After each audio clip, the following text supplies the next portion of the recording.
Welcome back to my channel, where real story takes its time. Let's get into it. My name is Steven, and I've spent most of my life watching my family play favorites. Not in a subtle way either. It was obvious, relentless. My younger sister, Clarice, seemed to glide through life with a silver spoon permanently dangling in front of her. Designer clothes, trips to Europe every summer, a car at 21 that I couldn't even dream of, and rent that my parents paid without a second thought. Meanwhile, I worked part-time through college, saved every penny, and somehow still ended up scrapping by. It didn't help that our parents were masters at justifying it. "Stephen, you're more responsible. You don't need all that," my mom would say, or my dad would smile and say, "Clarice has special opportunities. She's just destined for more." It stung every single time, but I kept quiet. I gritted my teeth and reminded myself that I had my own plans. I just didn't realize how far I'd need to go before they started noticing. This Thanksgiving was supposed to be like every other. The house smelled of roasted turkey, cinnamon, and whatever my mom was obsessively making this year. Clarice arrived an hour late, naturally, and immediately began scrutinizing everything. The way Mom had set the table wasn't symmetrical enough. The gravy was too thick. I could see the irritation in her eyes, the silent judgment aimed at everyone but herself. And then she turned to me, smiling that smug little smile she always had, the one that said, "I'm better than you, and I know it." "Some people," she said casually, twirling a strand of her hair, "just aren't meant to win." The words hit me like a punch. Not because they were true, God knows, I'd been winning my own way, but because of the way she said them, the way my parents laughed along like she'd just delivered a clever joke. My hands were gripping the edge of the table so tightly I thought I might leave dents in the wood. I wanted to say something, anything, but the words lodged in my throat. Instead, I sat back and smiled. And waited. 5 minutes later, the front door opened again. Clarice's smug grin faltered when a man in a dark suit stepped in behind me. My lawyer, Jonathan. My parents' eyes widened in confusion, my mom letting out a startled gasp. "Stephen, what is he doing here?" my dad managed to ask, his voice a little too sharp. Jonathan walked straight to the dining room table, briefcase in hand, and opened it with a calm, deliberate precision. He cleared his throat and looked directly at my parents, then at Clarice. "I have the documents for the estate distribution as per your father's trust." There was a stunned silence. Clarice's hand froze midair, holding a fork. My dad's wine glass wobbled in his hand. My mom's eyes darted between us, confusion and panic mingling in a way I hadn't seen in years. Jonathan didn't even pause. He began reading the first line aloud. "Due to the mismanagement and neglect of the previous trustee in favoring certain beneficiaries over others, the following changes are being enacted." That was all it took. The glass slipped from my dad's hand and shattered on the hardwood. Clarice's face drained of color as she tried to process what she was hearing. My mom opened her mouth, but no sound came out. I just sat there, pretending to sip my water, watching the expressions on their faces twist from confusion to horror. Because this wasn't just about money. Not really. It was about proof. Proof that my parents had been unfair for decades, that they'd made choices that benefited one child at the expense of the other, and that the consequences were finally catching up with them. Clarice stammered, trying to find words. This can't be right." "Stephen, what did you?" I didn't answer. I just leaned back, letting Jonathan continue. Clarice was the first to break the silence, though her voice sounded completely unlike her usual confident tone. It wavered, almost unrecognizable. "Stephen, you didn't," she trailed off, eyes flicking between me, my lawyer, and the papers on the table. Her perfect composure had crumbled in less than a minute. I could see the panic creeping in like a shadow across her face. My dad, meanwhile, was frantically trying to collect the shards of the glass he had dropped. "Stephen, what is this? How did this happen?" His voice had the edge of anger, but underneath it was fear, the kind of fear I had never seen in him before. My mom was clutching the back of a chair, as if it would somehow anchor her in reality, her lips pressed together tightly. Jonathan didn't flinch. He adjusted his glasses, as though he had been through this 100 times and knew exactly what to do next. As I said, the previous distribution of the trust was heavily skewed toward one beneficiary, he said, his voice even and deliberate. The court has acknowledged the discrepancies, and the new arrangement reflects an equitable distribution according to the original terms intended by your father. I watched Clarice's hand tremble as she reached for the papers. She tried to snatch them out of Jonathan's hand, but he pulled them back with a calm firmness that left her frozen. Wait, this isn't legal, she stammered. You can't, my rent, my car, everything my parents gave me. It's mine. Jonathan's eyes were sharp. The trust is legally binding. Any previous allowances made outside of this arrangement are now considered misallocations. They will be adjusted accordingly. I felt my heart hammering in my chest, but I kept my voice low and casual. Funny, isn't it, Clarice? All these years, you bragging about how everything comes to you so easily, and now, I let my words hang in the air, heavy, deliberate. Now it doesn't. She froze, staring at me like she didn't recognize the person she had grown up calling her brother. Her face was pale, almost sickly, her lips pressed together so tightly I thought they might crack. Stephen, you wouldn't dare. I leaned forward slightly, resting my elbows on the table. Wouldn't dare? You really think I've spent years just sitting quietly while you got everything handed to you? Watching my parents treat me like I was second-rate while you got first-class treatment at every turn? My dad finally looked up, eyes wide and desperate. Stephen, listen, we didn't mean, it wasn't like that. It wasn't like that. I interrupted, my voice calm but cutting, the words sharp enough to draw a few gasps from my mom. Clothes, trips, dinners at restaurants I could only dream of, rent paid while I had to work overtime just to keep the lights on. It wasn't like that. Clarice finally recovered enough to speak, but her tone was more pleading than defiant. Stephen, please, you don't have to do this. Mom, Dad, can't we just? Jonathan held up a hand, stopping her before she could finish. If you'll allow me to continue reading, the documents clearly outline the new distribution. You may want to sit down, Clarice. She sank into a chair like someone had punched the air out of her lungs. Her fingers were trembling as Jonathan began reading the specific adjustments. Accounts she had assumed were untouchable were being reallocated, the car payments she relied on would cease immediately, and her lavish trips were being frozen. My parents' shocked expressions mirrored hers, but in a different way. They looked almost defeated, as if the entire world had shifted beneath their feet. I could feel the years of tension that had built up inside me start to ease slightly. Watching them scramble to understand what was happening, seeing the carefully maintained hierarchy of our family crumble, it was almost surreal. My sister had spent her entire life sneering at me, comparing my failures to her victories, flaunting her advantages. And now she was powerless. My mom finally found her voice, a quivering whisper this time. Stephen, why go this far?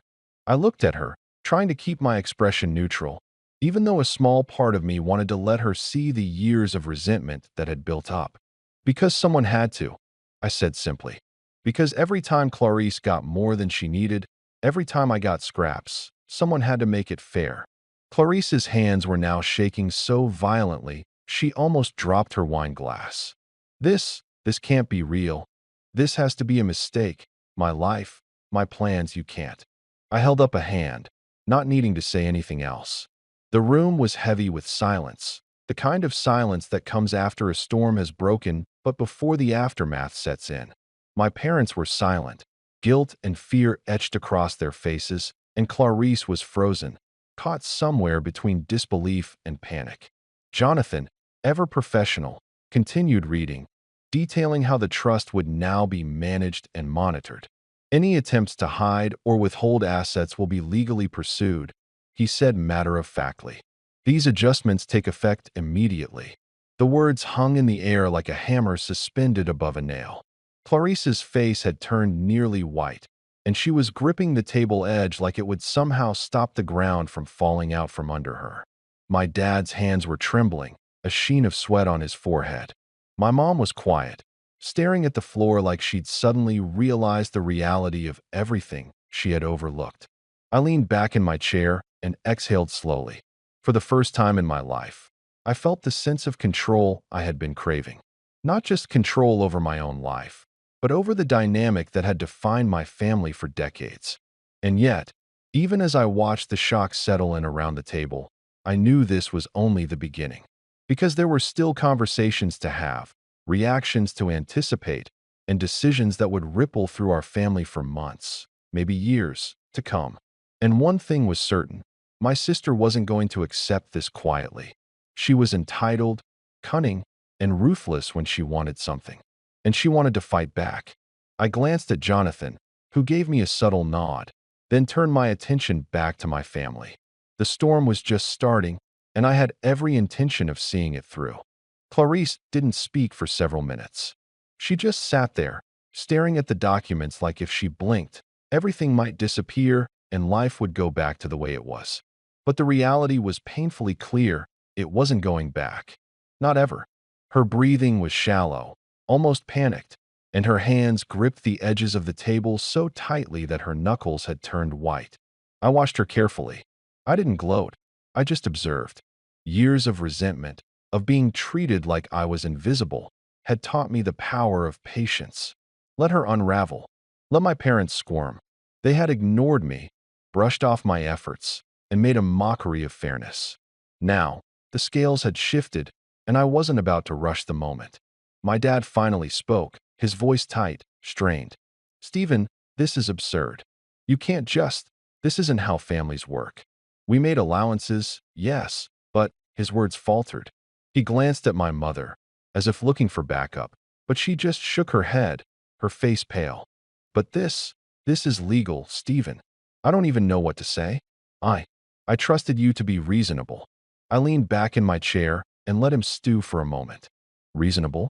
Dad, do you have any idea how reasonable I had to be while I watched Clarice get everything I ever wanted, simply because you decided she deserved it more?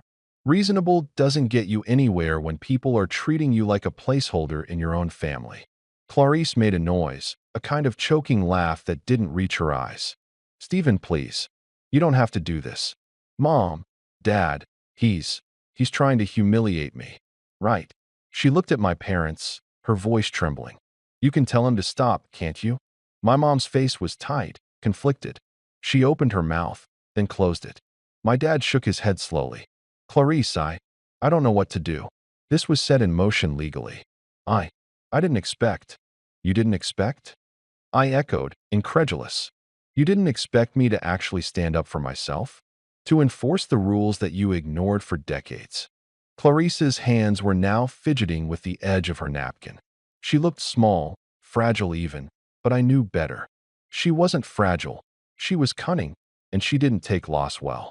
I had learned early on that she never accepted defeat gracefully. This was going to be a battle. The only question was how far she would go.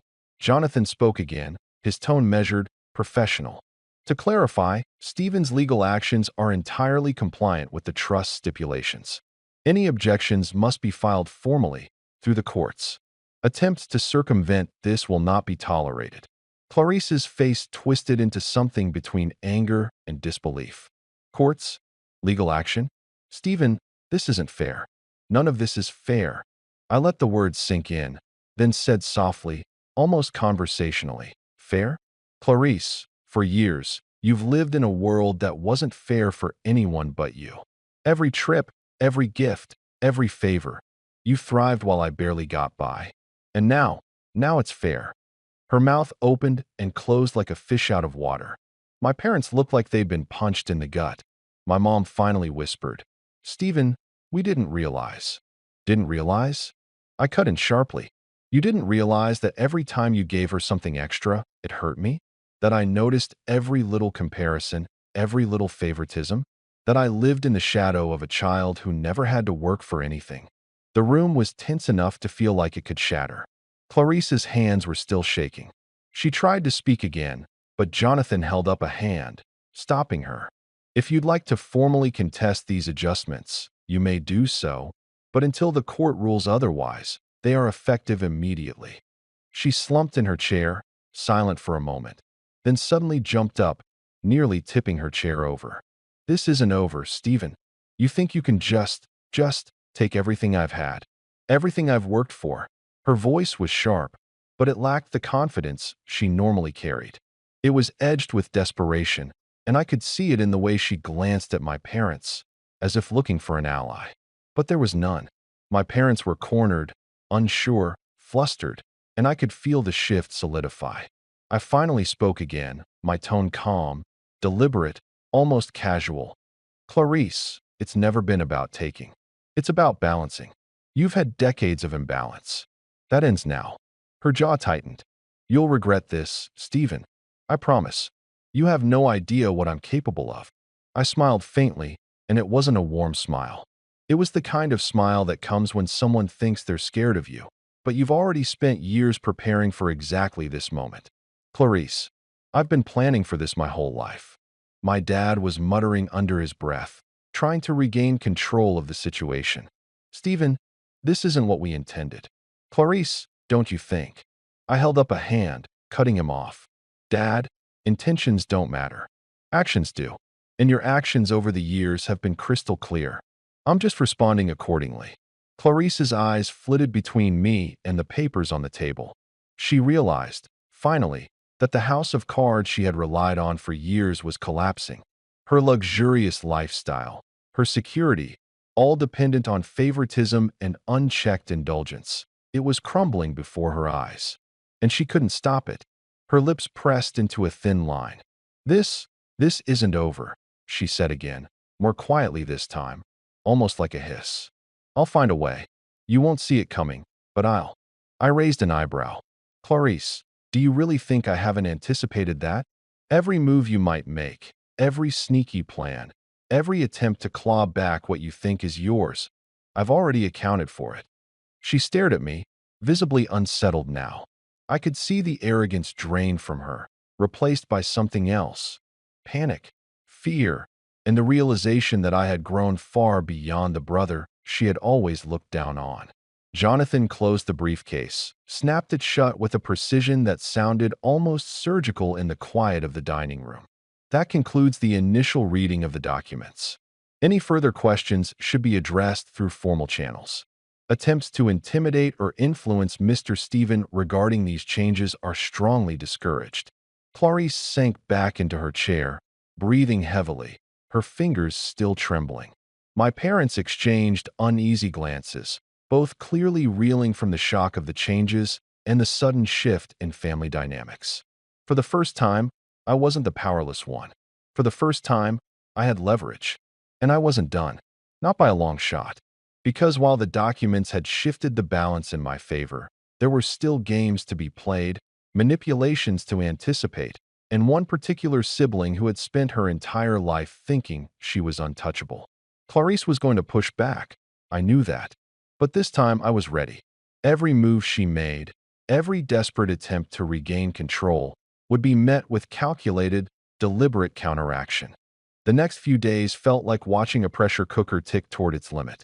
Clarice retreated to my parents' house, where she oscillated between sobbing tirades and furious plotting.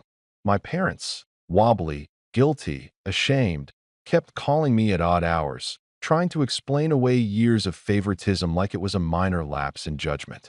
I let them talk. I listened more than I spoke.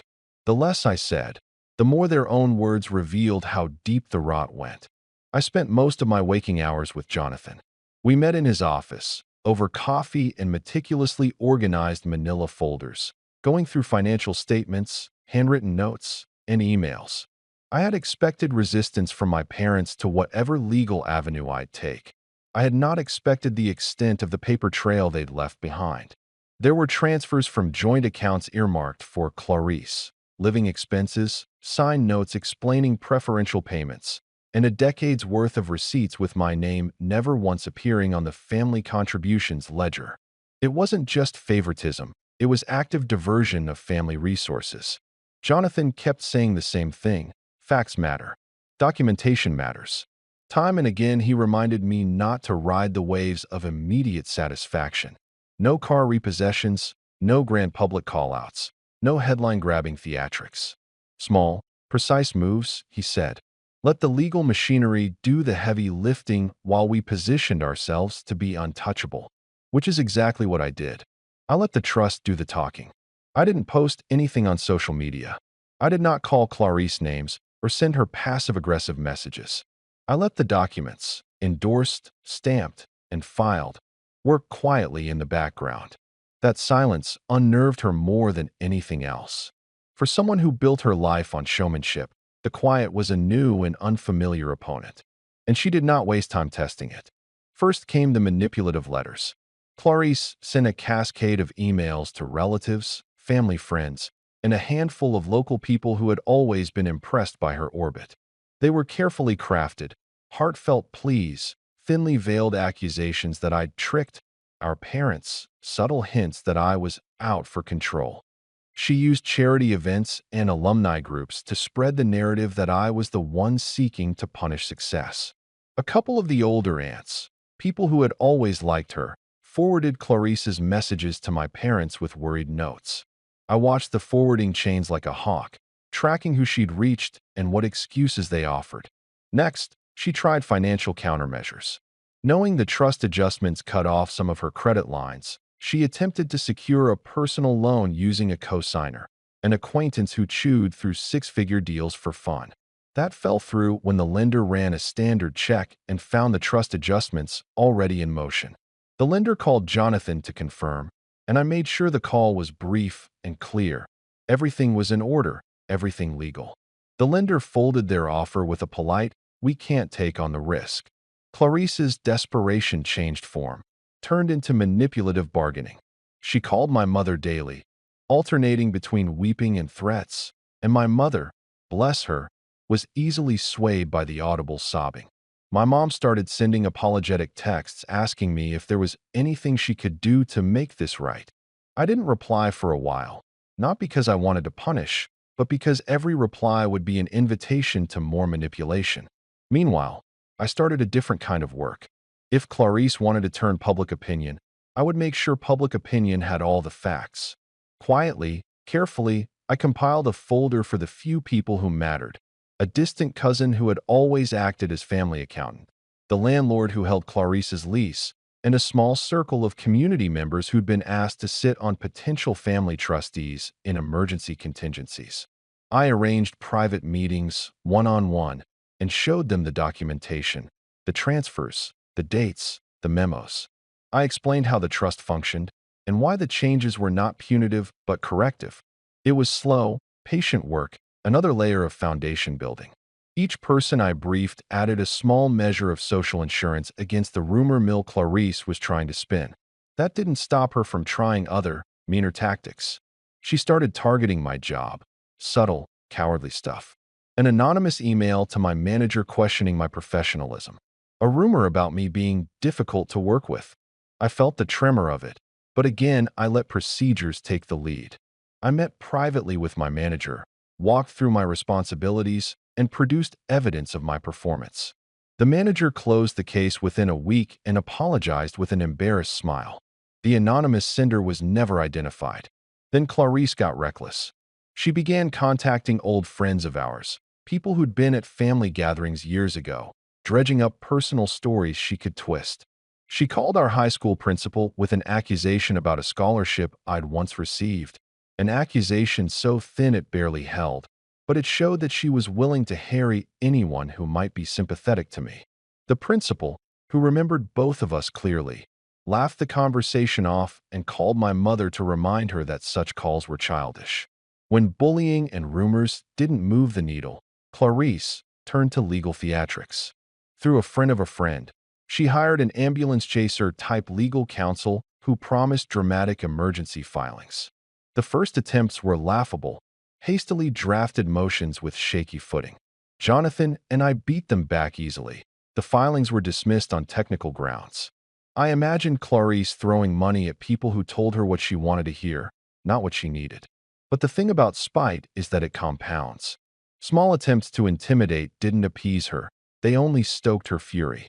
For the first time since that Thanksgiving, I saw something in her eyes I hadn't seen before, a raw, animal fear. Not just of losing privileges, but of losing the narrative. She needed people to think she was the victim. Without that, all her advantages felt flimsy. So she went bigger. She started reaching for things that would leave scars. The escalation was careful at first. A late-night text to my mother implying I'd withheld a crucial family heirloom. A whispered rumor to a cousin that I'd been embezzling from a former employer. She worked on the edges, searching for leverage. When she couldn't find any, she tried to create it. That's when she tried my oldest weakness, guilt. She stood on my doorstep at midnight, mascara stained, voice trembling, telling a story about how our parents were sick and needed support and how cruel I was being for cutting them off. She carried a tote bag of staged evidence, photographs of father at a doctor's office, a bill with Clarice's name on it, an appointment card. It was theatrical and transparent, but it played on my loyalty. For a second, I almost cracked. Then I thought of the years of being discounted. I thought of the tabulated receipts I'd shown Jonathan. I thought of the times my parents had let me shoulder responsibility while they lavishly indulged Clarice. I shut the door on her and called Jonathan. That night, I signed authorization for a professional welfare check. Not to be dramatic, but to put professionals between emotional manipulation and reality. The doctor's office confirmed the appointment noted in Clarice's handout had been rescheduled 3 weeks earlier, and that the bill Clarice cited was actually a private consultation Clarice herself had paid for. It was petty, but it revealed a pattern. When cornered, Clarice invented an alternate reality and expected people to accept it. By now, the family was a war zone of whispered conversations and pointed stares. My parents alternated between guilt and denial. My mom begged me to show mercy, as if mercy could be granted by removing the fairness they'd never offered in the first place. My dad retreated into silence, avoiding my gaze like an athlete who'd been injured and knew he couldn't face the fans. I kept doing the work, firm, meticulous, dry. I met with our accountant and ensured every dollar moved in ways that would withstand scrutiny. I recorded conversations where it was legal and ethical to do so, not to entrap, but to preserve context. My mother's offhand remarks about just helping Clarice and my father's casual comments about investing in our daughter's lifestyle. Those recordings were not dramatic monologues. They were the kind of banal proof that, when strung together, showed a pattern. Clarice watched my moves like someone trying to read a hand of cards she'd never seen. Her responses grew sharper, more reckless. She began making loud confrontations in public, accusing me in the grocery store, in church, at a small civic event, where she could attract an audience and a sympathetic chorus. Each time, I remained calm. Calm, in my experience, unnerved her the most. And then she pulled the lever I'd known she had tucked in the back pocket of her life.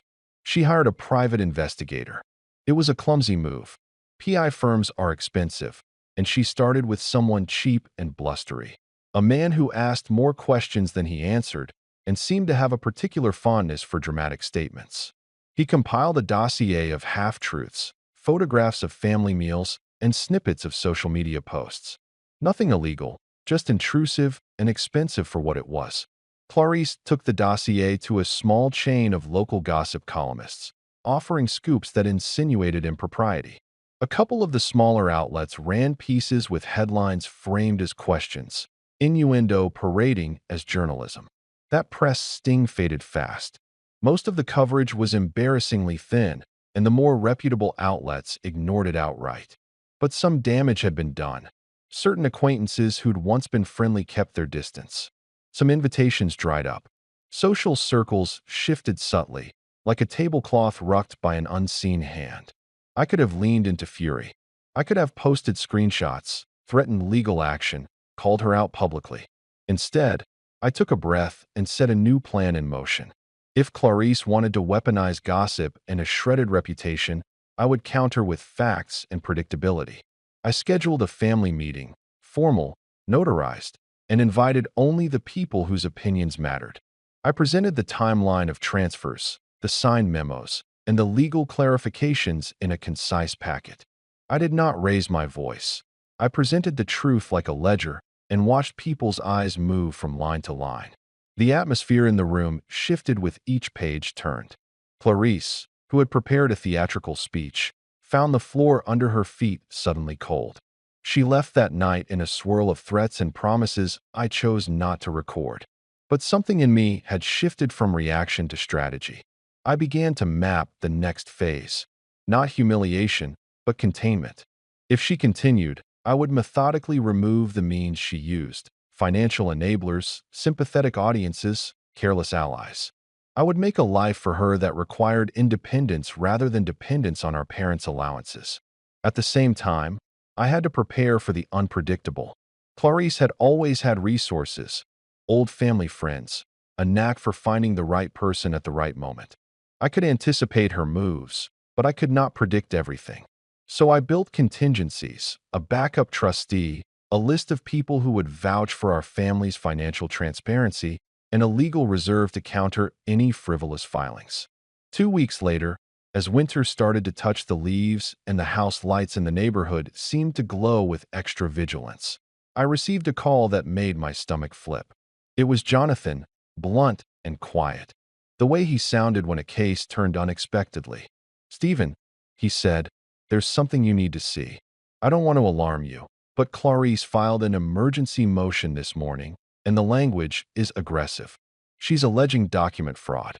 My breath caught. Fraud. That was the nuclear option in a legal fight. If she could convince a judge to pause the trust's changes on the grounds of forgery or deceit, everything we'd done could be frozen in an instant. "Do you believe it?" I asked, trying to steady my voice. "There's only one way to know," Jonathan replied. "I'll get a copy of the filing. I want you to leave everything in place and not react publicly. If she's trying to get an injunction, she'll need to show probable cause. We'll be ready. But Stephen, be prepared. This is going to escalate." I felt the old, familiar adrenaline bloom. Not the dirty, personal kind that wants immediate retaliation, but the cold, focused kind that plans 3 moves ahead. Clarice had reached for the scorched earth option. That meant she was playing with fire. That evening I told Mom and Dad we'd have to postpone the small holiday gathering we'd planned. Clarice, predictably, made a scene.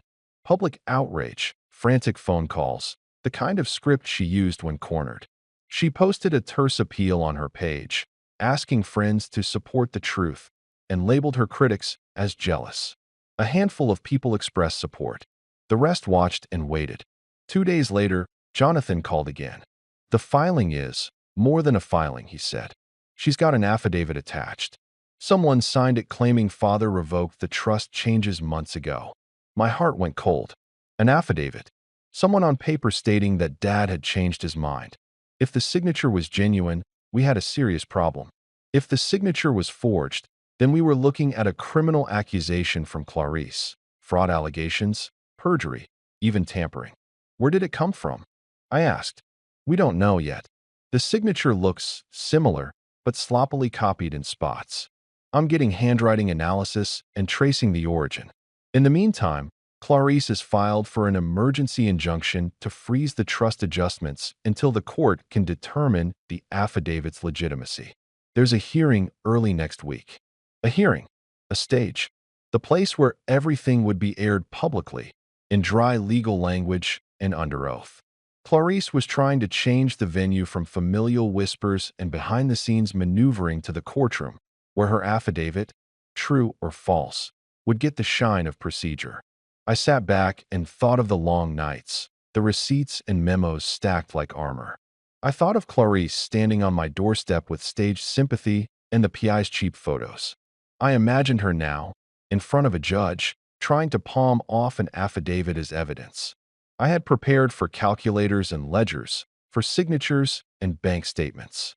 I had not expected forged ink. The next morning, the house felt heavy with anticipation. My phone buzzed with messages. My mother left an anxious voicemail about keeping our family safe. My father refused to come downstairs, his footsteps muffled on the stairs like someone trying not to be heard. Jonathan sent me a PDF of the filing.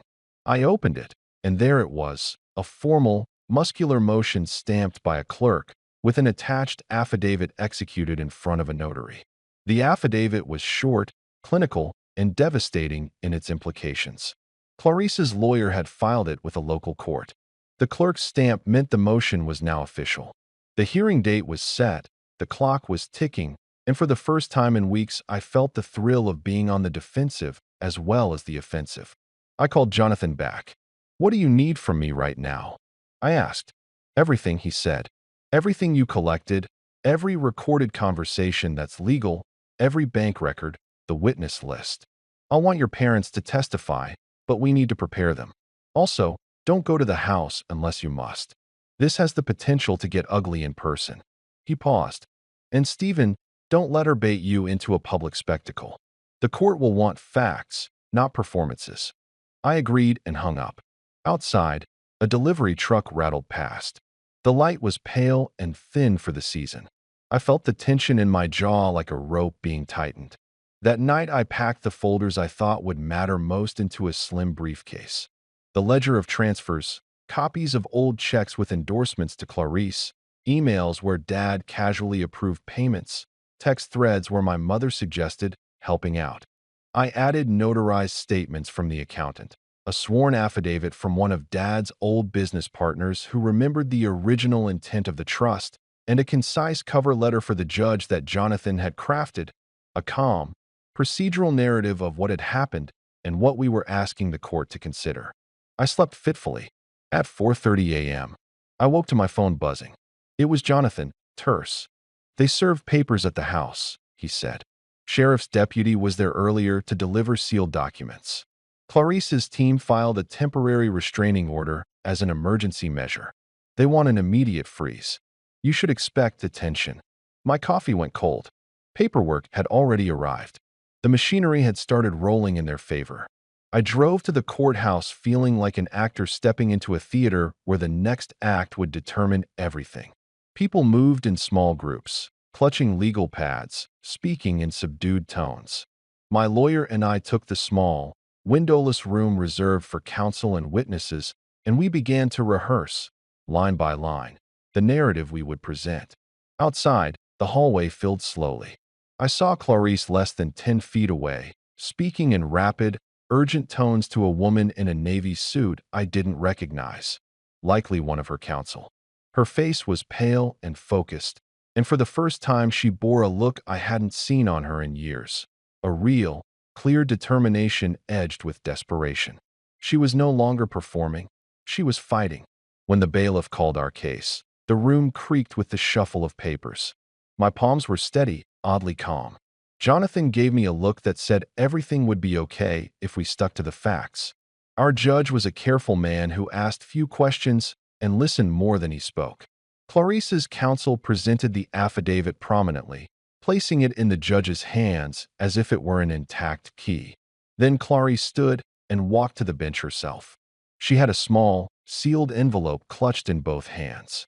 Her eyes found mine for the briefest instant, sharp, unblinking, like a challenge.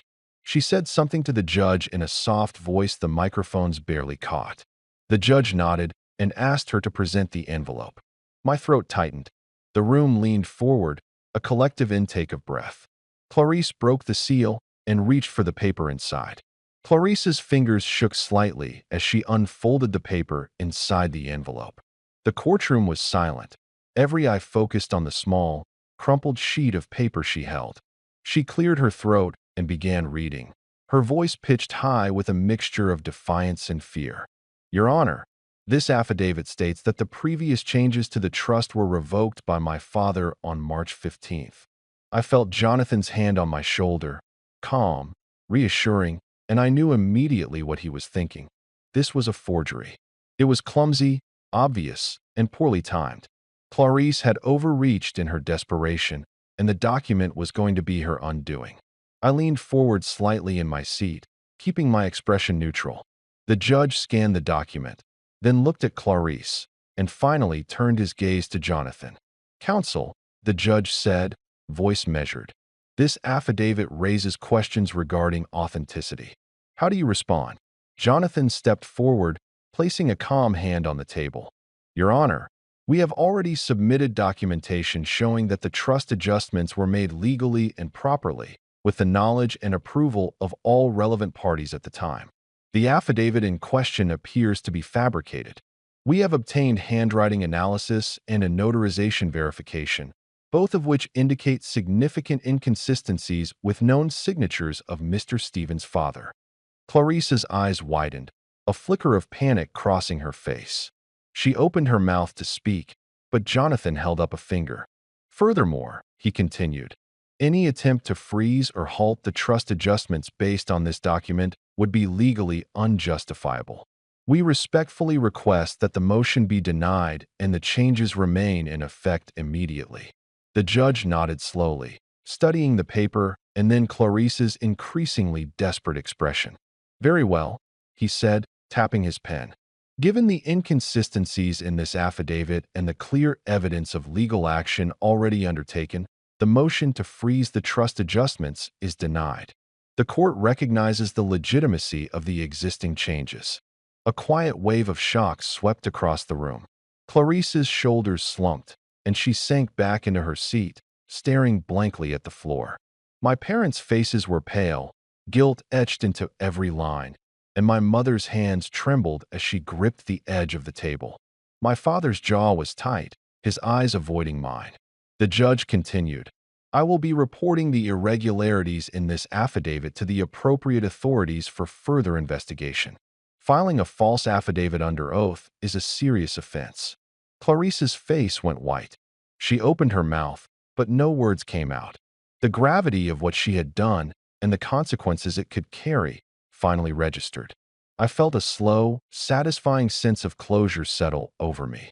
For years, I had been ignored, overlooked, and discounted while my sister thrived on privileges she did not deserve. I had endured the sneers, the favoritism, the implicit message that I was less than because I was not her.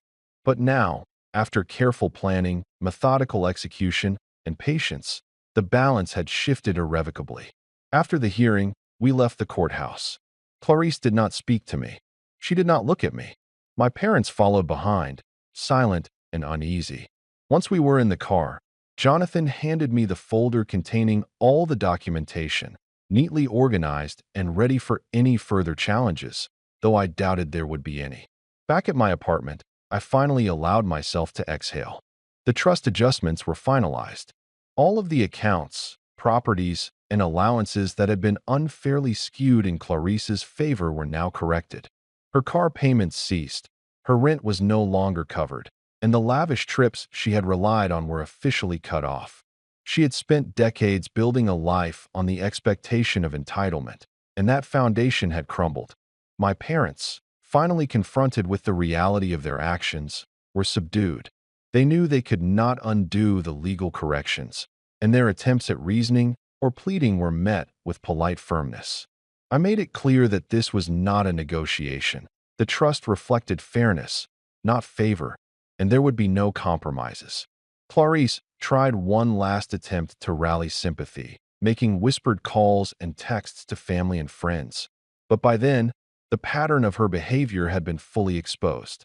Everyone who had once indulged her began to distance themselves. Those who had been unknowingly supporting her schemes now recognized the manipulation. Her reputation, carefully constructed over decades, was irreparably damaged. In the end, the family dynamic had shifted completely. Clarice no longer had the power she had always assumed she possessed. My parents were humbled, cautious, and visibly shaken by the realization that their favoritism had consequences. And I, Stephen, finally had the leverage, the fairness, and the quiet satisfaction of seeing justice carried out on my own terms. I did not celebrate. I did not gloat publicly. I let the legal resolution speak for itself. But every time Clarice looked at me, I could see the unspoken acknowledgement of defeat. Every time my parents hesitated to favor her or make excuses, I was reminded that the scales had been balanced at last. Years of being sidelined, overlooked, and underestimated had finally culminated in a reckoning. I had proven, quietly and decisively, that I would not be a pawn in my own family. I had won, not by theatrics, not by rage, but by patience, meticulous planning, and unwavering resolve. Clarice had been the villain for decades, my parents complicit enablers. And now, after a slow, deliberate campaign of strategy and justice, the situation was clear. The balance had shifted irreversibly. My family had been forced to acknowledge their mistakes. Clarice had been stripped of her ill-gotten advantages, and for the first time, I stood not as the overlooked son, but as the one who had orchestrated the reckoning. The house was quiet now. Clarice did not call. My parents tiptoed around me cautiously, aware that their old patterns would no longer serve them. And I finally allowed myself to feel the long-suppressed satisfaction of seeing fairness restored, not just in law, but in life. I didn't forgive. I didn't smile. I simply allowed the facts, the documents, and the consequences to speak for themselves. The villains of my story, my sister, my parents, had been exposed and corrected, and for the first time in my life, I felt like I was truly free. Thanks for watching. Share your thoughts in the comments. If you like this story, don't forget to like and subscribe for more content like this.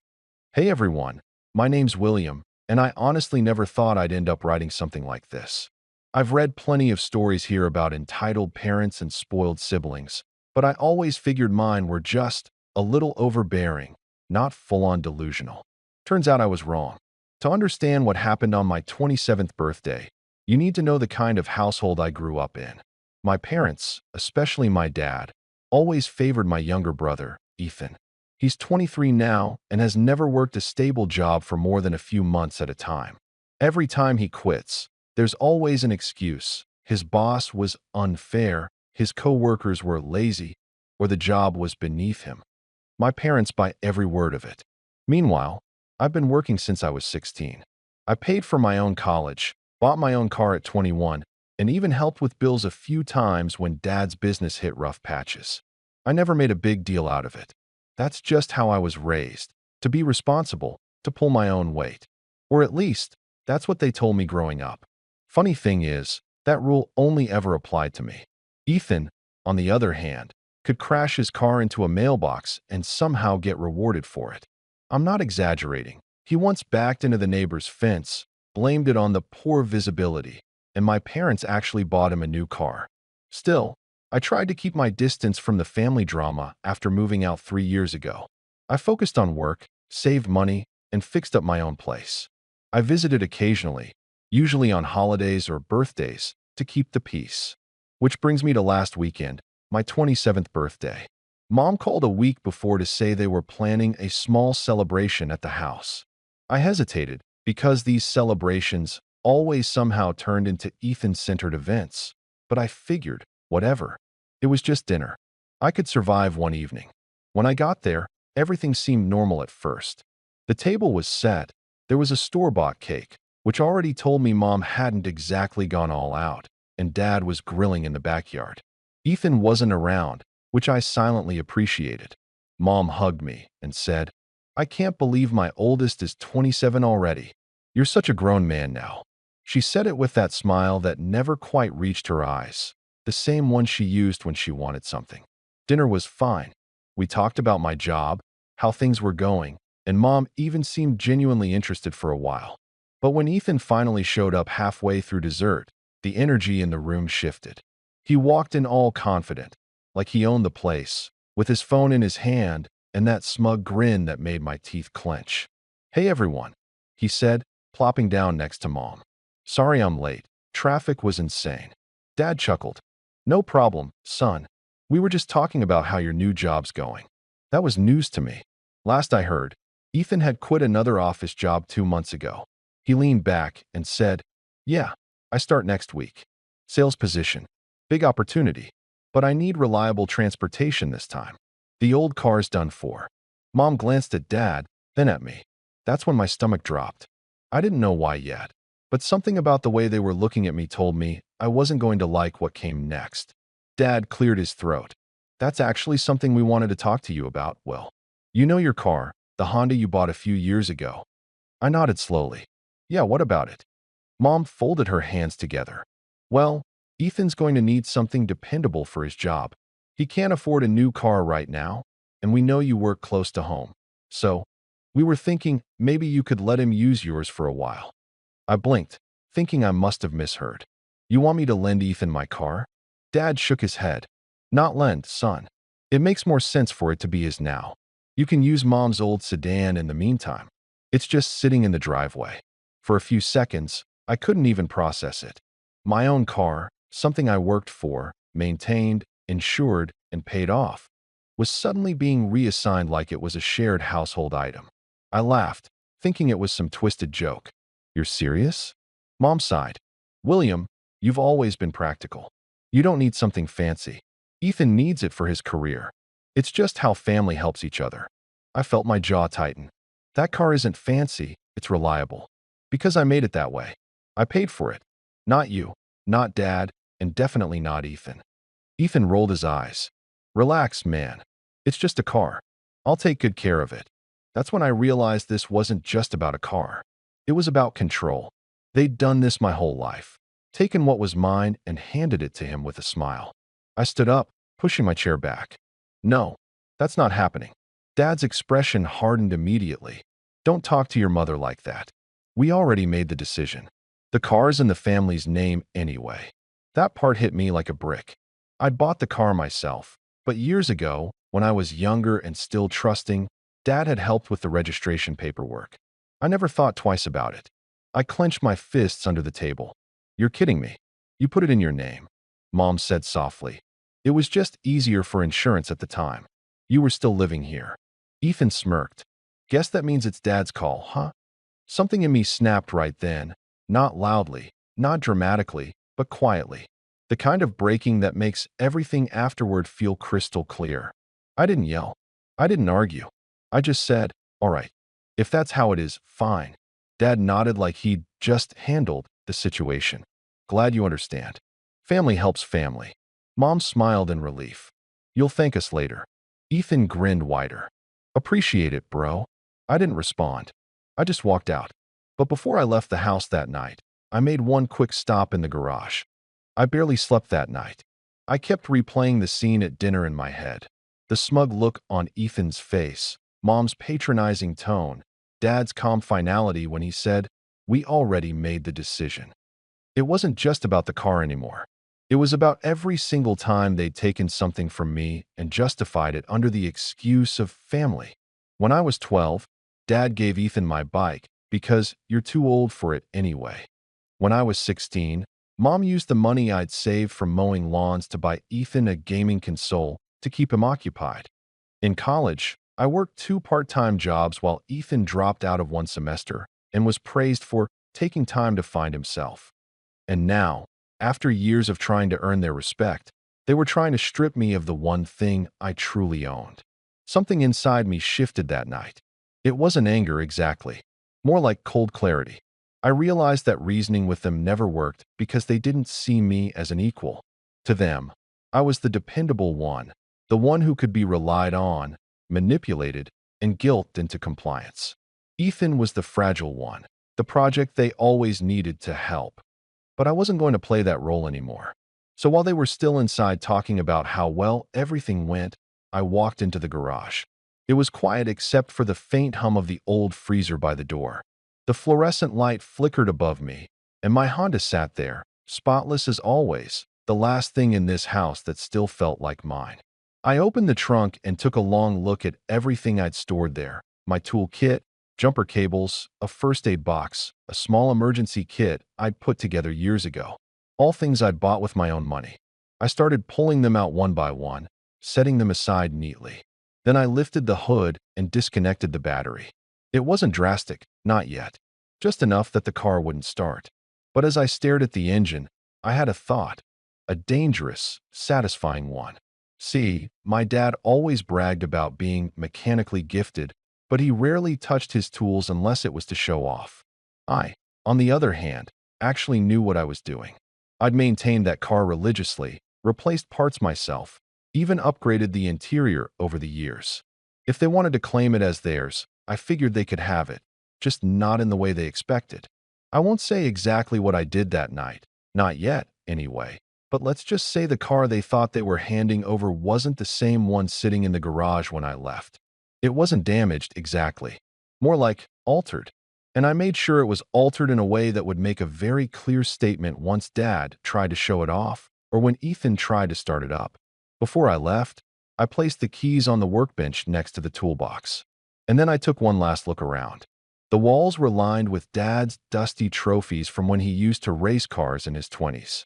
He still talked about those days like they defined him, even though they were decades behind him. I wondered if that's why he resented me, because I'd actually made something of myself while he just clung to old glory.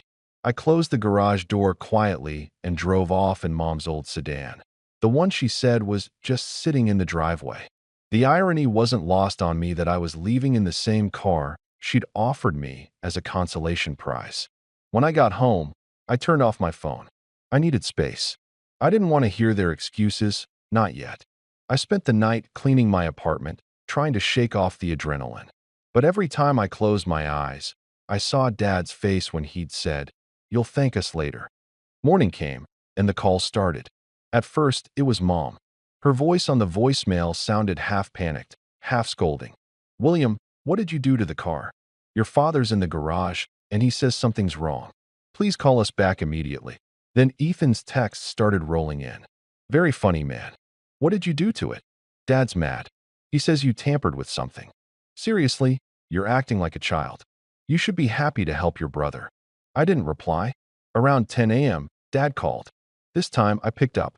His voice was low, controlled, the way it always was when he was trying not to yell. "William, I went to check the car this morning. Care to explain what you did?" I said calmly, "You said it was yours now. Maybe you should figure it out." There was silence for a moment. Then he said, "You always have to make things difficult, don't you? We do everything for this family, and this is how you repay us." I almost laughed. "You do everything for Ethan, Dad. Let's not pretend otherwise. Your brother is starting a career. He needs help. You've always been the one we could count on to be mature about these things." "Mature," I repeated. "That's your word for compliant, isn't it?" "Watch your tone," he snapped. I leaned back in my chair, staring at the wall. "You know what, Dad? You can keep the car. I don't even care anymore. But don't call it a gift when you're just taking it from me, because your favorite can't take responsibility." "You're being dramatic," he said. "Ethan's trying. He's not like you. He just needs a little more support." That was the final push I needed to hang up. About an hour later, Mom texted me again. "Your father's upset. Ethan's job starts tomorrow, and now he doesn't have transportation. I hope you're proud of yourself." I didn't respond to that one either. By noon, I got another text, this one from Ethan. "I don't know what you did, but Dad's furious. He said it's going to cost a lot to fix. You better come fix it yourself before things get worse." That one made me smile, just a little, because that was exactly the point. See, what Dad didn't know, and what Ethan would soon find out, is that I hadn't destroyed anything. I'd simply reverted it. I'd taken back everything I personally installed, every upgrade, every modification that made that car worth driving. The original parts one replaced were long gone, so when I removed mine, I left it bare. Functioning, but incomplete. It would take Dad days to even realize what was missing, and weeks to fix it if he wanted it back to how it was. But I knew he wouldn't pay a mechanic. He'd try to do it himself, out of pride. And when he did, he'd see my handiwork. Because inside the engine compartment, beneath where I'd left everything spotless, was a note taped in plain sight. It said, "Family helps family. You said it yourself." I don't know if he's read it yet, but judging by Mom's increasingly frantic messages, I'd say they've found it. Now, the real fallout's beginning.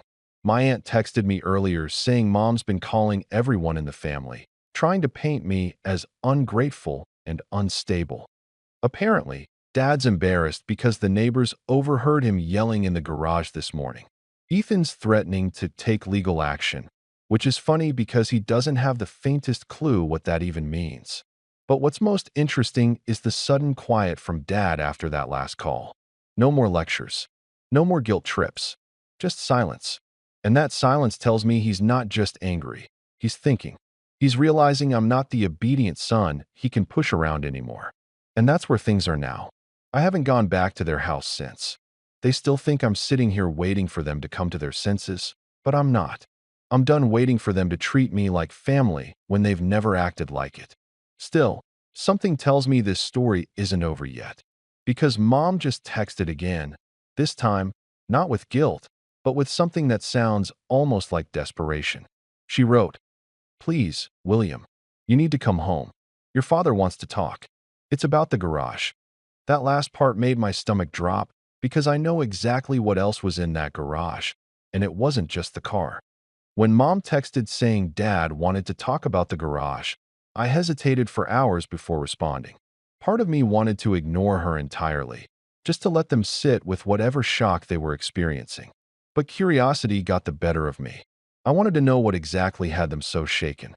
So, after pacing around my apartment for half the afternoon, I finally texted back. What about the garage? Her reply came almost instantly. You know what? Please come home.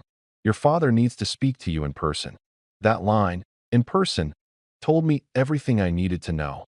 Whatever they found wasn't something they wanted to discuss over the phone. And knowing my dad, if it was serious enough for him to ask me to come home, it had to be something that hit him where it hurt. Still, I didn't want to go unprepared. I packed a small bag, grabbed a few documents I might need, including proof of car ownership, insurance, and the receipts from all the upgrades I'd bought with my own money, and drove back to their house around 6 in the evening. The sun was setting by the time I pulled into the driveway, and for a moment, the sight of the old brick house made something in me twist. I'd grown up here. Every inch of the place used to feel like safety. Now it just looked like a stage for the same old performance I'd spent years trying to leave behind. The first thing I noticed was the garage door. It was half open, like someone had given up midway through trying to close it. The light inside was on. I parked the sedan at the curb and walked up slowly. Mom was standing near the door, arms crossed, her face pale and drawn. "William," she said when she saw me, relief flooding her expression. "Thank goodness. Your father's been waiting for you." I didn't answer. I just stepped past her and into the garage. Dad was there, sitting on the workbench stool, staring down at something in front of him. Ethan was pacing behind him, muttering under his breath. When I stepped closer, I saw what had them both rattled. It wasn't the car this time. It was the old steel lockbox sitting on the floor, the one that used to belong to my grandfather. I hadn't seen that thing in years. Dad always kept it under his workbench, saying it held important family documents. I used to believe that. Then, one afternoon when I was about 16, I caught a glimpse of what was actually inside. A thick envelope of cash, a few old watches, and a folder marked inheritance. Dad had snapped the box shut before I could see more and told me to mind my own business. He said it was family money from Grandpa's estate, something he'd handle when the time came. I never asked again, but I never forgot it either. Now, the box was open. The contents were spread out across the table, and one look at Dad's face told me he wasn't just angry. He was scared. "What did you do?" he asked quietly, without even looking up. I crossed my arms. "You'll have to be more specific." He pointed toward the table. "You took things out of this box. You had no right." I frowned. "No, I didn't touch that. It was sitting under the bench when I left." Ethan scoffed. "Yeah, right. You expect us to believe that? The money's gone, Will." I blinked. The money. Dad finally looked at me, his jaw tight. There was $5,000 in cash in that box. Now it's missing. My heart sank for half a second, not because I'd taken it, but because I instantly knew what had happened. I turned to Ethan. "You took it." He stepped forward, eyes narrowing. "You don't get to accuse me, man. You're the one who's been sneaking around here messing with things." I shook my head. "You probably needed it for your new job, didn't you?" "Enough," Dad barked, slamming his palm on the table. "Both of you stop. William, if you took that money as some kind of revenge." I cut him off. "I didn't. You can check my apartment, my car, wherever you want. I don't have your money, but I'd bet good money Ethan does." Ethan scoffed again, but avoided my eyes. Mom wrung her hands nervously. "Let's not turn this into another fight. Maybe it's just misplaced." Dad glared at me. "Nothing is misplaced. Someone took it, and since you're the one who decided to alter things in my garage last night, you'll understand why I'm asking you first." That word, alter, made my lips twitch. He had no idea how much that word gave away. He'd clearly looked at the car more closely since this morning. I shrugged. "Check the security footage, Dad." He froze. "What footage?" I tilted my head toward the small black camera mounted above the garage door. "That one. You installed it 2 years ago, remember? Said you needed to keep an eye on your tools." The color drained from his face. Ethan turned to him. "Wait, There's a camera in here. Dad muttered something under his breath and turned toward the workbench computer where he kept the footage. After a few clicks, the screen flickered to life, showing last night's timestamp. For the next few minutes, the room was filled with the hum of the old computer as the grainy footage played. It showed me walking into the garage, disconnecting the car battery, moving some things around, and then leaving. That was it. No sign of the lockbox being touched. I folded my arms and looked at Dad. Satisfied. He didn't answer. He just stared at the screen, his jaw clenching tighter with every passing second. Finally, he said quietly, "Then where's the money?" "I think you should ask your other son," I said. Ethan bristled. "You're unbelievable. Always blaming me for everything. You think you're so perfect." I stared at him evenly. "I don't think I'm perfect. I just think I've had enough of cleaning up after you." That hit a nerve. He lunged forward, his voice rising. "You ruined my chance at this job. You sabotaged the car." I didn't move. "No, Ethan. I took back what I bought. You didn't lose anything that wasn't handed to you." Dad stood between us, his hand raised. "That's enough. Both of you." Mom stepped forward, her voice trembling. "Please, stop this. We can figure it out together." But I was done figuring things out for them. I turned toward the car, the silver Honda that had started this entire mess. It sat there in perfect stillness, clean and quiet. I could see the note still taped inside the engine compartment, right where I'd left it. Dad must have seen it too, because when he caught me looking, his face darkened. He said coldly, "You think you're clever, don't you?" I met his gaze. "No, Dad. I just think I'm finally free." I started walking toward the door, but he said something that made me stop. "If you walk out that door, William, don't expect to come back. You're not part of this family if you can't act like one." I turned slowly to face him. "You mean if I don't let you take whatever you want from me? Then yeah, I guess I'm not." Mom let out a small sob. "Please, William, don't do this." But I was already halfway to my car. I got in, closed the door, and sat there for a moment, staring at the house through the windshield. That's when I saw it. Through the garage window, Ethan was talking to Dad, gesturing wildly toward the lockbox. Dad said something, then pointed sharply toward the car. Ethan froze, his expression changing from defensive to alarmed. And then, in a strange twist of irony, Dad turned toward the security camera and reached up to unplug it. That's when I realized he wasn't trying to find the truth anymore. He was trying to hide it. I don't know what exactly they're planning, but I do know one thing. Whatever they found or lost in that garage, it's tearing them apart from the inside. And I haven't even told them the full extent of what I actually did. Because that alteration I made to the car wasn't just mechanical. It was something much deeper, something tied to that inheritance box, to Grandpa's so-called family money, and to the one secret my dad never thought I knew. I hadn't meant to use it against him. Not at first. But after everything that's happened, I'm starting to think maybe it's time. After I left that night, I didn't just drive away angry and hope for the best. I went straight to the place I'd been spending evenings for the last several months. A little rented storage unit I'd kept for tools and projects. And more importantly, a private place where I could organize things without someone barging in and saying I was being dramatic. I've always been practical, remember? Planning felt like the adult thing to do. Here's what I had been collecting, bit by bit, in case anyone was wondering how I pulled something like this off without it just looking like petty fury. First, receipts. Not just car receipts, but old bank receipts, copies of transfers, and a few paper trails that didn't add up if you knew what to look for. I've done freelance bookkeeping on the side since college, enough to know where to find oddities and ledgers. Whenever Dad wrote checks for the house or claimed repair expenses in private, I asked for copies under the pretense of helping organize family finances, which, to his credit, he never questioned because he liked the idea of me being useful. That gave me access to things he never thought I'd notice. Second, emails and texts. Over the last year, Dad and Ethan slipped into the habit of messaging each other about fronting cash or covering a client. Ethan, bless him, never used encryption. He sent photos of envelopes and admitted receiving cash in passing. Dad's voicemail transcriptions, which I'd quietly saved on my own cloud from the times he left memos on my phone while I was home, had a few lines that were telling.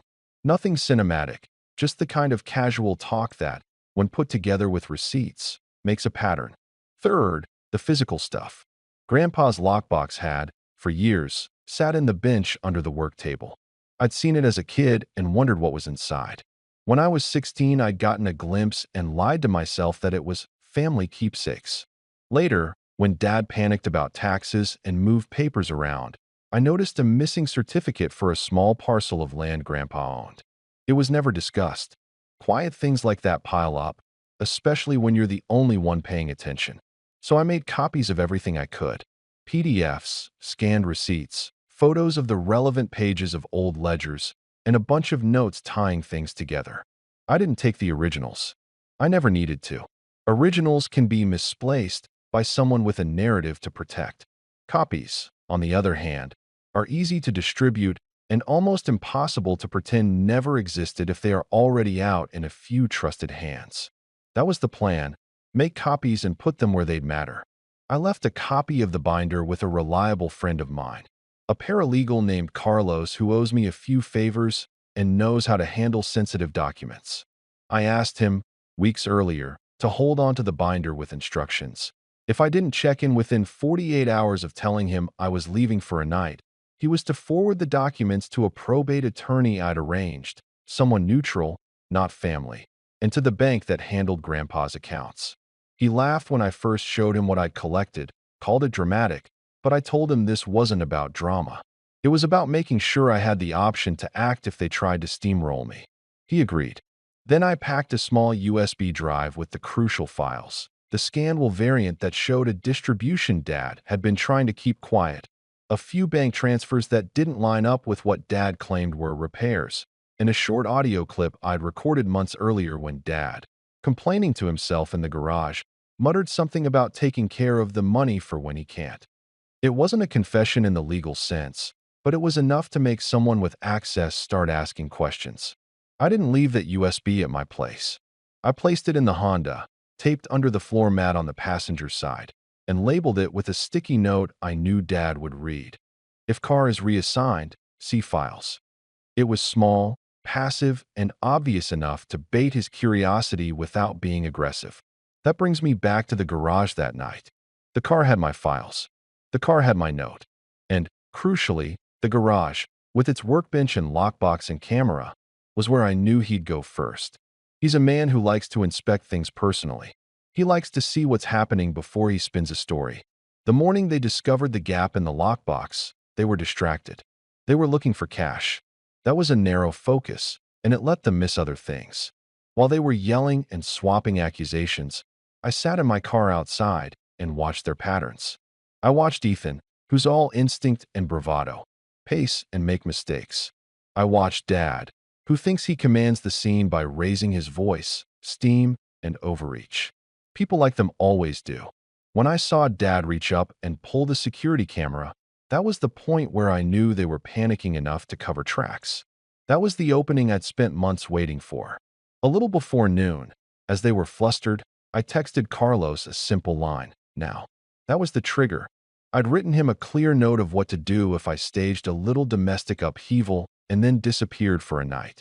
He forwarded the files to the probate attorney, who, appreciating the pattern and the potential for wrongdoing, agreed to draft an emergency letter to the bank and to file a request to place a temporary conservatorship hold on the contested accounts pending investigation. These things aren't immediate or dramatic in the movies. They're slow, bureaucratic, and effective if the evidence is there. And the evidence was there, calmly sitting in my USB and binder. While that was quietly happening through channels I had set up, I went back into the garage. I didn't storm in. I opened the door and walked in like a man coming to collect his tools after a job. Dad froze and demanded to know why I was back. I said I needed to get my charger. Little lies that by a second, and sometimes that's all you need. I crouched by the passenger side and lifted the mat. The sticky note with my message caught Dad's eye. He moved toward me like a man stepping into something he'd rather not touch. I slipped the USB into my pocket and, deliberately and loudly enough for him to hear, asked if he'd found anything else in the box. His answer was terse, defensive. He didn't see the irony in the fact that he kept talking about taking care of family, as if that gave him a license to rewrite history. After I left, things moved quietly, but with a purpose I had set in motion. The attorney called Dad that afternoon with questions that made him curt. When he pressed for explanations, the bank placed a temporary flag on the accounts to review transaction anomalies, something they do more often than people realize, because banks hate unforeseen liabilities. Mom started calling everyone to say I was unstable, the old go-to-play to discredit people who push back. I let them talk. I wanted them to keep making their errors. People burn brighter when they try to outrun the truth. Then, late that afternoon, while Ethan was busy raving about how he'd fixed the car and how I'd ruined his job, a white sedan pulled into the driveway, and a man in a suit walked up the path. He carried a thin envelope and wore a businesslike look. Dad's face changed then, from anger to a sort of incredulous worry. I watched him through the garage window, the way you watch someone realize the rug under their feet is starting to come up. The lawyer I'd asked Carlos to call had shown up. He didn't stride into the house immediately. He stayed on the porch, professional, like he was delivering bad news. Dad wanted to send him away. He tried to charm, to sideline him, to make it personal, but the lawyer didn't care about charm. He asked questions in a soft voice, and then, when Dad couldn't answer them cleanly, he slid the envelope across to Mom and said, "We have records indicating there are transfers and documents that require clarification. We've placed a temporary freeze pending probate review. You and your family will receive formal notice." That sentence landed like a weight. Everything in the garage changed after that. Mom started to cry in that thin, desperate way she does when she knows the story she's told to everyone is unraveling in front of a stranger. Ethan, who had been thunderous all morning, went quiet. Dad's face drained into something I'd never seen. The look a man wears when he realizes the version of reality he's been selling has a hole in it. I stayed in the car because I wanted them to feel it. Not wildly, not theatrically, just the slow, cold realization that your safety net is being examined. I let the lawyer do his job. He handed Mom a notice, and while he spoke in legal terms, I could see Dad calculating what this would cost him: money, reputation, stories he'd been telling for years. Before the lawyer left, he said something that sounded almost casual, but I could hear the weaponized civility in it. "If anyone attempts to move or conceal assets during the review, let my office know. That's a crime. We'll escalate matters to the court." The phrase, "attempts to move or conceal assets," had their names written all over it like a target. Once the lawyer was gone, the house collapsed inward. There were whispers, calls to relatives, and the kind of frantic bargaining that never looks good on anyone. I watched from my car as Dad went back into the garage and opened the lockbox again, now with shaking hands, and I heard him mutter something about he's gone too far to Mom. Ethan paced, whispering plans that sounded less like solutions and more like blame. They were unraveling in a polite, legal way, which is to say slowly, painfully, and in a manner that made them argue with professionals rather than me. That was the point. Later that night, when I finally went inside because I wanted to see the faces up close, Dad cornered me in the kitchen. He tried the old things: silence, disappointment, warnings about family. He said, "This is serious, William. You've made a choice you'll regret." It was the same line he always used, a threat wrapped in paternal concern. I told him calmly, "I made choices years ago. I decided to stop letting you make them for me." He didn't like that. He wanted to lecture, to make me feel small. I let him. I'd build a wall inside me that didn't allow guilt to seep through anymore. The real moment of escalation happened at dusk the next day. The house was quieter than usual, but the sense of impending things was thicker, the kind of hush that comes before a storm. I'd been expecting it, but not entirely sure when it would land. Then the phone rang. Carlos had forwarded me a text from the attorney. The bank had confirmed irregular transfers and wanted an explanation. The probate office had placed a temporary hold. They were going to audit the past 5 years of accounts. Dad went pale when he got the call. Mom's version of events started to fray as relatives chimed in with questions. Ethan, for his part, started to pivot from fury at me to fury at their own vulnerability. He spoke about lawsuits, about damaged reputations, about keeping the family name intact. They tried to rally allies, a cousin here, an old friend there, but the legal machinery has a way of isolating people one document at a time. And that's when I decided to step out from the car and do what I had planned next. Remember the USB? The one I'd left under the mat? I pulled it out at dusk, sat on the stoop, and for the first time I felt the weight of what I'd chosen.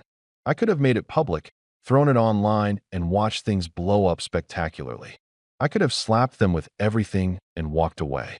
Instead, I preferred a surgical approach. I wanted to shove a mirror in front of them and let the rest be handled by people who knew how to make paper and law do their work. I uploaded the files to a secure cloud and sent the link to Carlos, the attorney, and one carefully chosen cousin who is more honest than the rest. I attached a short, calm note. These are the documents proving the transfers and the will variant grandpa never meant to circulate. They are your proof. Use them wisely. Then I closed my laptop and walked back to the car. When I returned to the house, the front door was open. Voices muffled inside. Dad was in the garage again, staring at the emptied lockbox with a disbelief that looked almost like grief. He saw me, and for a second, the first honest second in a long time, he looked small. He said nothing. Mom's eyes were red. Ethan looked at me like I'd dealt a personal insult. The neighbors, who had once smiled at family barbecues, kept their distance like a collective audience watching the curtain come down. It was satisfying and terrible at the same time, because satisfaction tasted like the same quiet the house had always had, a silence built on rules they set for me. Then, the sound that made my throat tighten, a polite knock on the front door, and a man's voice asking for Dad by name. The kind of knock that meant officialdom. I watched the way Dad's shoulders tensed, the way his face arranged itself for explanations. And then the sheriff's deputy stepped in. He sat at the kitchen table, professional and steady, and asked for Dad's cooperation in a quick line of questioning. He needed to confirm bank records and was there to serve notice that the court had placed an interim hold. The deputy's tone was not accusatory. It was administrative, but administrative consequences are often the worst kind because they are methodical, slow, and effective. Dad tried to talk his way out of it, to call people, to insist on family privacy. The deputy folded his arms and said, with a kind of polite finality that hit Dad like a closing door, "Sir, you'll have the chance to explain it in court. For now, we just need to make sure no assets are moved while the review happens." It was a line my attorney friend had wanted. It was a line I had hoped for. It left them with a lot of loud air and fewer options. I stood in the doorway of the kitchen and watched. The house felt like a stage after the play's final act was announced. The actors still moving, improvising lines, but the script had already been handed to a judge. Dad's face crumpled in private for a moment, a small private collapse. Mom whispered things about how we could fix it, how the family could band together, and Ethan muttered plans about what he'd do next. They looked like people scrambling to close a hole they'd dug for themselves. I didn't gloat. Not then. I simply felt the steadiness of decisions lining up with consequences. All of the work I'd done, the receipts, the emails, the audio, the binder, the paralegal, the attorney, the timed messages, had a single purpose: to make sure my family could no longer rewrite the past to suit their needs without someone asking the right questions. That's where I am now. The accounts are frozen temporarily. There will be hearings. People I thought I could trust will be subpoenaed. Relatives will be called to testify about what they knew and when. The house that used to be a place of suffocating favors is now under soft investigation. And yet, this is not the end. It can't be. Law moves slow, and people get clever. They will try to pivot, to spin, to whisper new stories. They will try to turn the narrative to me being ungrateful or unstable, which is their favorite old refrain. They will look for ways to obscure the trail and to paint themselves as victims. So I sat on my stoop tonight, watching the light in the garage go off and on, thinking through the next phase. I've done the part that requires patience and paperwork. I've set things in motion that use other people's systems, banks, lawyers, courts, to hold them accountable. But there's one more piece I haven't played yet. A move that is less about documents and more about reputation and truth in the neighborhood where stories get repeated. A move that will force dad and mom to explain, to answer in front of people they care about, not just faceless administrators. I won't tell you that move yet. Not here. Not tonight. Because revenge, if it's going to be clean and devastating, needs a last piece placed measuredly, like the final tile in a mosaic. And right now, the mosaic is almost complete. The deputy left with a polite promise to be in touch. The lawyer left, having done what I asked. Carlos messaged that he'd forwarded everything to a few more people who needed to see it. My phone buzzed with texts from a cousin asking if I'd do this for the rest of the family or if I was done. I answered something vague. I didn't want to be the one to narrate their downfall. I wanted the evidence to speak. I set the meeting for a Saturday afternoon, calling it a family reconciliation. That was intentional. It sounded harmless and would draw the exact audience I wanted. The cousins who'd been briefed, the neighbors who'd smiled at dad, mom's sister who always likes to mediate, and a couple of people from the community association who tended to gossip. I promised only what was comfortable: coffee, cake, and a place where we could all talk like adults. Of course, none of them knew the adults I'd arranged to have in the room. Carlos, my paralegal friend, the probate attorney, and a liaison from the bank. I told them there'd be paperwork to go over just to keep things transparent. They agreed. They always agreed when the word family or transparent came up. Dad walked in last, like he usually did, expecting the room to bow to his storyline. Mom hovered near the kitchen, face carefully neutral. Ethan came with loud confidence, until he saw the attorney and bank rep and realized this wasn't a casual chat.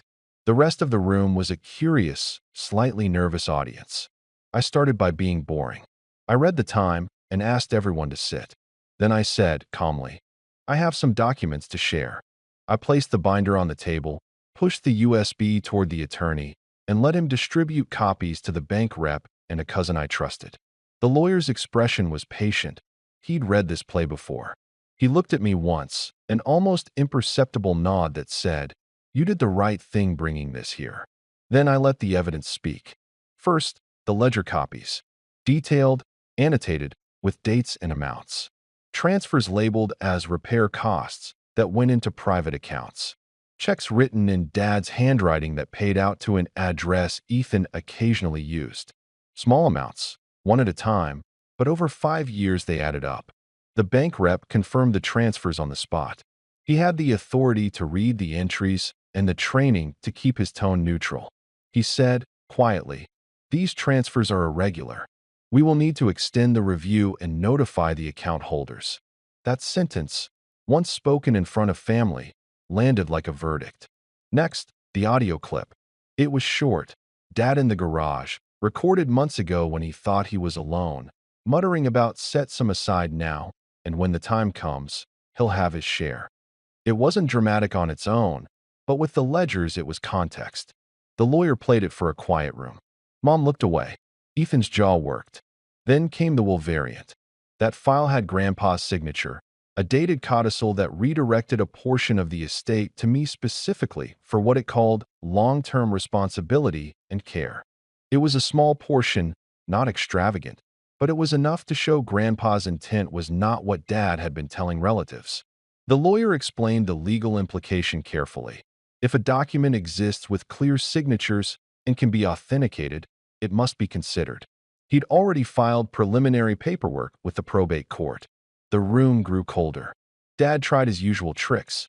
He smiled too much, reached for a voice that wanted to be conciliatory and authoritative at the same time. He attempted to explain the transfers as loans he'd made to Ethan and to cover a few things. The bank rep cut him off gently, saying the transfers showed no documentation as loans, no repayment schedules, and no notes. Ethan, who'd been verbally brash the day before, flinched when asked for receipts. He shifted, offered half excuses, then less confident ones as the lawyer calmly asked for timestamps and photos of envelopes he'd claimed. Mom started with the pity routine, eyes wide, small, apologetic. But that broke down when the cousin I'd trusted stood up and pointed out conversations he'd had with Mom months ago where she'd insisted, "We'll handle it for the family." The cousin's voice was steady, not wild. He said, "We don't do that in my household." If you take money from an estate, you call it what it is. The room hummed with that kind of quiet judgment, worse than any shouting ever could be. There was no single dramatic reveal. No one screamed. No one fainted. Real unravelings tend to be procedural and exhausting. Signatures verified by a third party, emails printed with metadata, bank timestamps confirmed by a representative who reads from a spreadsheet. The lawyer explained what the probate hold meant. The bank would freeze certain accounts pending full review.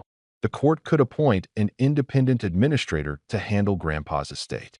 If misappropriation was proven, civil restitution would be pursued, and criminal referrals could be made.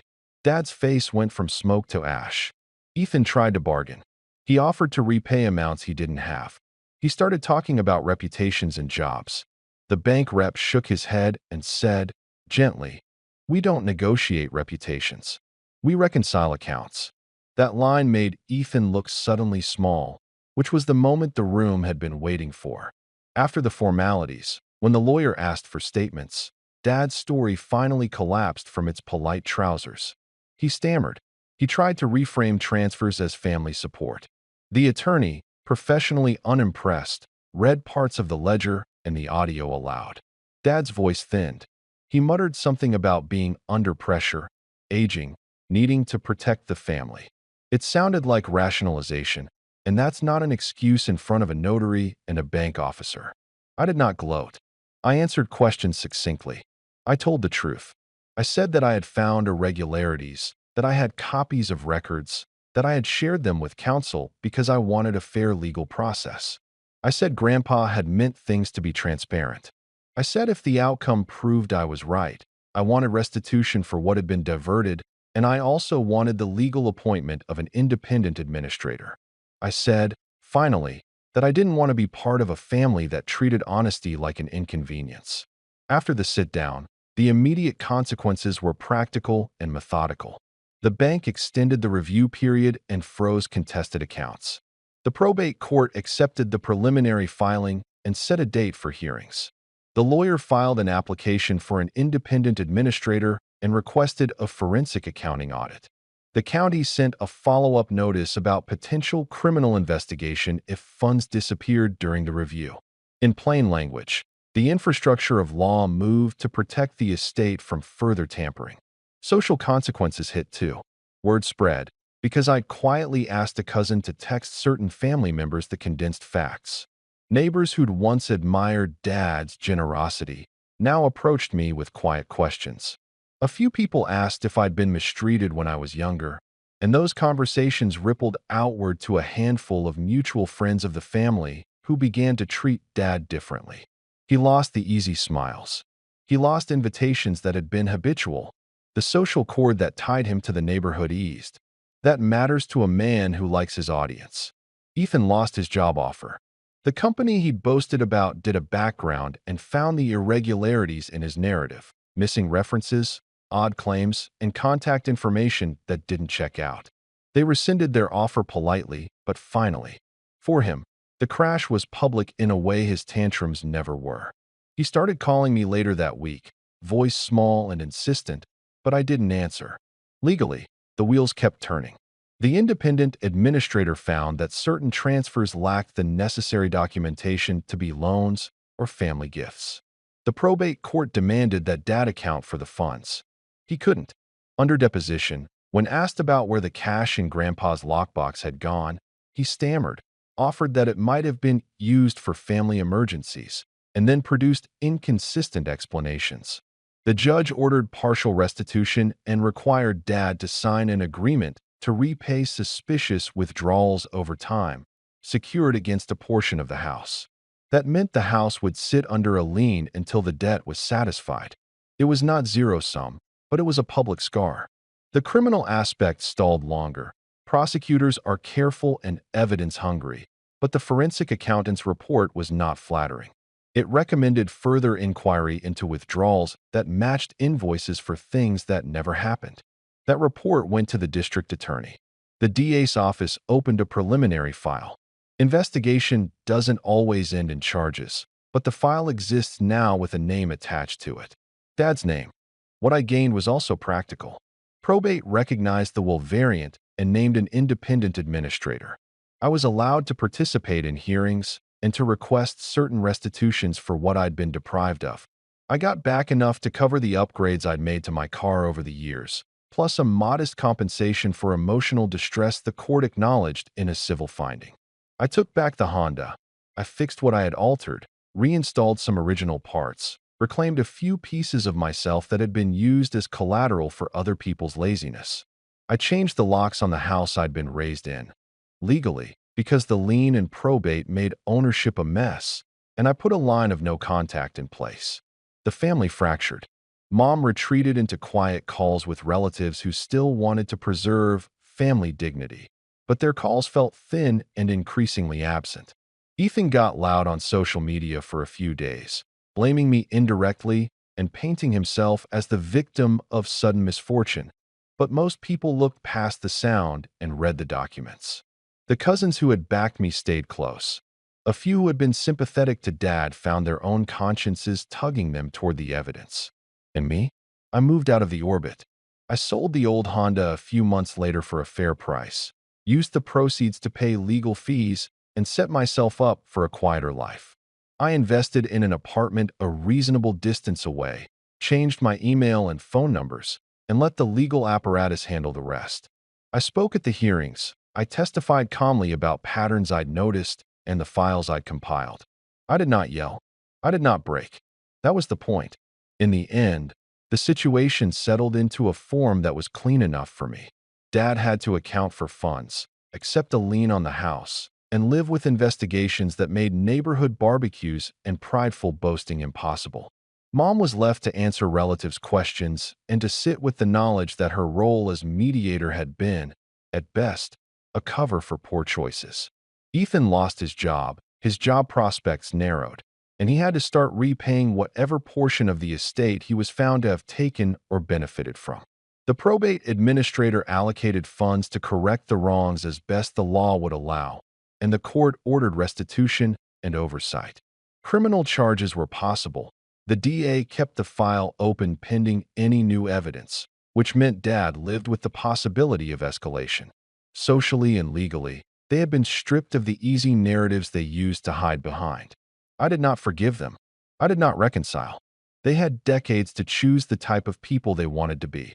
They had chosen to be selfish and then to rely on silence and habit to cover it up. I chose a different thing: transparency, consequence, and distance. That's not revenge in the petty sense. That's accountability. They were villains because they refused to act like adults when given resources that weren't theirs to manage. There was no dramatic final scene where I walked away in slow motion to triumphant music. There was a series of quiet, consequential moments. A lawyer sliding an envelope across a table, a bank officer reading a ledger, a judge placing a lien, a job offer rescinded. Those are small actions, bureaucratic and slow, but they add up to life change. Now, months later, the house still sits, but with fewer birthday lights and a fewer number of smiling neighbors. Dad keeps to himself. Mom calls sometimes, voice small and asking if we can talk. I don't return those calls. Ethan sent one desperate message asking for forgiveness and help. I archived it unread. The lawyer filed the final accounting, and the court closed the estate with orders for restitution. The DA's file remains open for now. The neighbors talk less about Dad's generosity and more quietly about what it means to be responsible in a family. I tell the story not because I enjoyed hurting them. I tell it because there is a kind of relief in letting law and facts do the work that used to be done by manipulation and habit. They learned that years of taking and covering have consequences. I learned that being slow and methodical can win where anger alone fails. And I learned to remove myself from people who chose villainy over accountability. So what happened in the end? Dad lost informal control of Grandpa's money, accepted a lien on the house, and now faces ongoing legal scrutiny. Mom's social standing within the family eroded, and her attempts to mediate are now recollected as enabling. Ethan lost his job and much of his credibility. The estate was put under an independent administrator, restitution was ordered, and the bank froze suspicious accounts. I reclaimed some of what was mine, set things in order, and cut contact.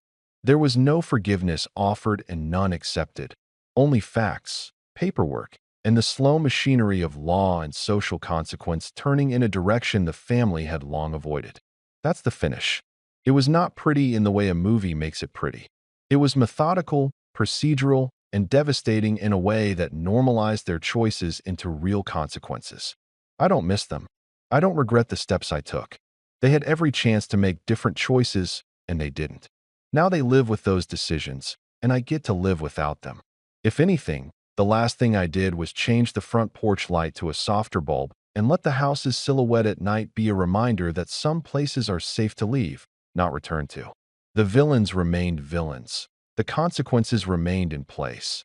And I moved forward with fewer illusions and a clearer, quieter life. Thanks for watching. Share your thoughts in the comments. If you like this story, don't forget to like and subscribe for more content like this.